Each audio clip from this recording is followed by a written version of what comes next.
नमस्कार दर्शक बंधु प्रातज्योति कार्यक्रमर आउ एक नूतन अध्याय को आपण मानक स्वागत जनाऊँ। आज ये नूतन सकाळ आपण मानक प्रत्येक को अनेक अनेक शुभेच्छा।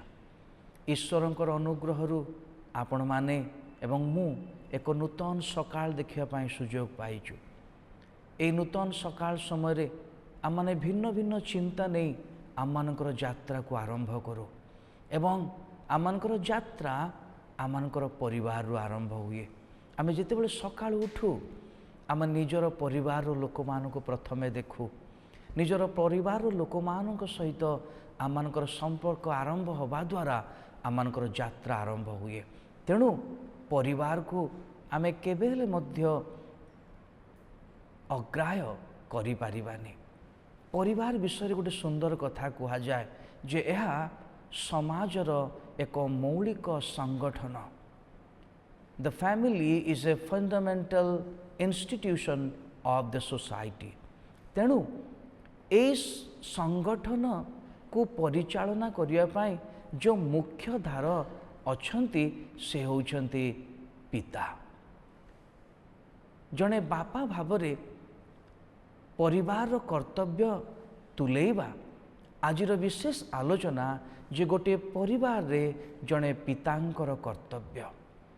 गोटे अनुष्ठान को चलैबा पाई, गोटे समाजर एक मौलिक अनुष्ठान को परिचालना करिया पाई गोटे पितांकर बा जने बापांकर केते जे दायित्व अछि ताहा आमे समस्ते जानू एवं निभौ मध्य।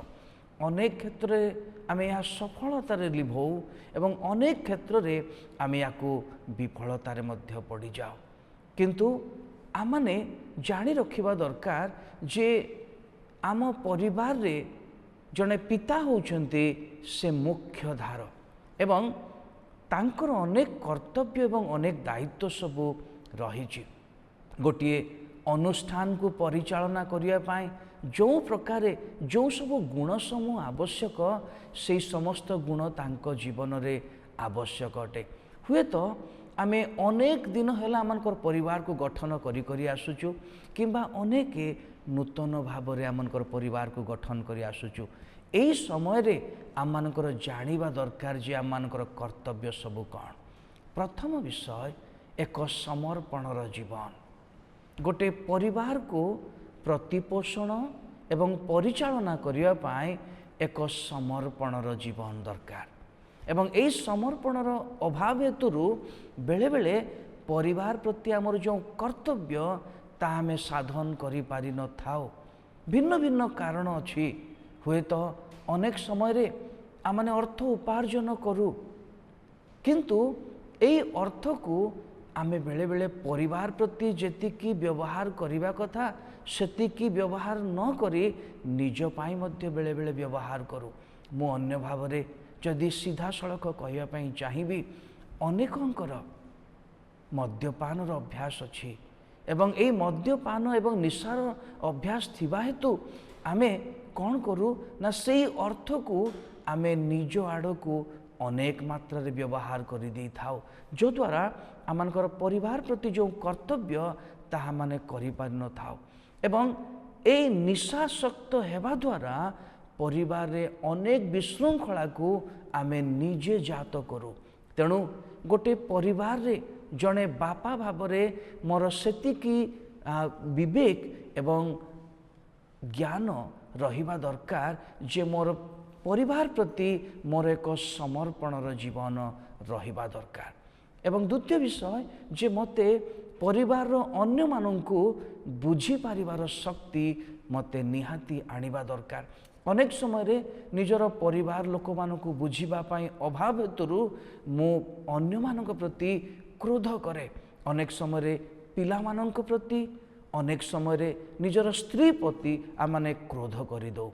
किंतु परिवार रे जड़े उत्तम पिता भाव रे आमानकर ए दुईटी गुण को आमाने धरी रखिबा को हबो। प्रथम गुण जे मते समर्पणर गुण अन्य भाव रे जदि आमाने आलोचना करू ताहले परिवार अन्य मानक प्रति केंद्रीभूत जीवन मते काटिबा को हबो। आत्मकेंद्रिक जीवन काटिबा उचित विषय हबनी। द्वितीय विषय अन्यमानंकु बुझिबाकु हबो एवं एई सबु विषयर सारांश स्वामी निजर स्त्री को प्रचुर भावरे प्रेम करिबा दरकार। आमे पूर्वरु भी अनेक थर आलोचना करिछु जे प्रेम समर्पण को बुझाए, प्रेम एक आदान प्रदान को बुझाए, परस्पर को बुझिबा विषय को बुझाए। तेणु यह पवित्र शास्त्र बाइबल मध्य आमको कहे एफिसियो पुस्तक 5 अध्याय तार 25 पदरे गोटे सुंदर कथा पिता मानंक पाई बा स्वामी मानंक पाई लेखा अछि, हे स्वामी माने ख्रीष्ट जेपरी मंडली की प्रेम कले तुम्भे माने मध्य सही परी आपना आपना स्त्री मानंको प्रेम कर। यह गोटे आज्ञा, यह आमनक पाई आबा आमनक परिवार को गठन करिवा पाई एक शक्त आज्ञा। स्वामी भावरे जड़े पिता भावरे यही कर्तव्य मते करने को हेबो। एवं द्वितीय विषय जड़े पितार कर्तव्य निजर पिला मानंक पाए। जदि आमे हितोपदेश तार 22 अध्याय 6 पद पवित्र बाइबल रु पढ़ू ताले सेई जगार लेखा अछि जड़े बापा भावरे निजर पिला मानंक प्रति कर्तव्य। एवं सेई जगार एक सुंदर कथा लेखा अछि जे बालकर गंतव्य पथरे ताहाकु शिक्षित कराओ तहिरे वृद्ध हेले हैं से तहिरु विमुख हेब नाही। जड़े पिता भावरे एक समर्पणर जीवन रे निजर स्त्री प्रति जेतिकी कर्तव्य करिबा कथा से कर्तव्य करिबा को हेबो। एवं निजर पिला मानंकु जो रास्ता रे से माने जीवा कथा सेई रास्ता रे शिक्षित करेबा यह पवित्र शास्त्र बाइबल आमको कहे। मोर प्रिय दर्शक बंधु, आज आपण माने जड़े दायित्ववान पिता अटंती कि आपण कौन आपणकर कर्तव्य को संपूर्ण भाव में संपादना करुछंती कि ना आपण मध्य निशाग्रस्त अछंती। जो निशाग्रस्त आपणकर परिवार रो क्षति करुची, आपण को विरक्त मनोभाव आनी दउची आपणक स्त्री उपरे, आपणकर पिला मानक उपरे। एवं आपण जो अर्थ आमदानी करुचंती सेही पैसा सेही अर्थ आपण आपणकर निशा पाई व्यवहार करि दउचंती। मोर प्रिय दर्शक बंधु, आज समय अछि आपणकर जीवन परिवर्तन हो पारिबो, आपणक परिवार रे शांति आसी पारिबो। जड़े पिता भावरे जड़े उत्तम पिता भावरे आपणकर कर्तव्य को संपादन आपण करि पारिबे। प्रभु आपणको आशीर्वाद करंतु। मु पदे प्रार्थना करिबी।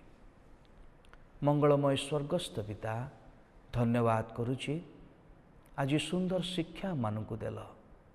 जदि पिता भावरे आमने आमनकर संपूर्ण कर्तव्य करि पारुना, क्षमा कर, संपूर्ण करिबा पाई शक्ति जोगा। जदि आमने निशाग्रस्त अछु एवं परिवार प्रति विपद सृष्टि करुछु, क्षमा कर, सेथिरु दूर रे रहिबा पाई साहाय्य कर। यीशुଙ୍କ नाम रे मागुछु, आमेन। धन्यवाद।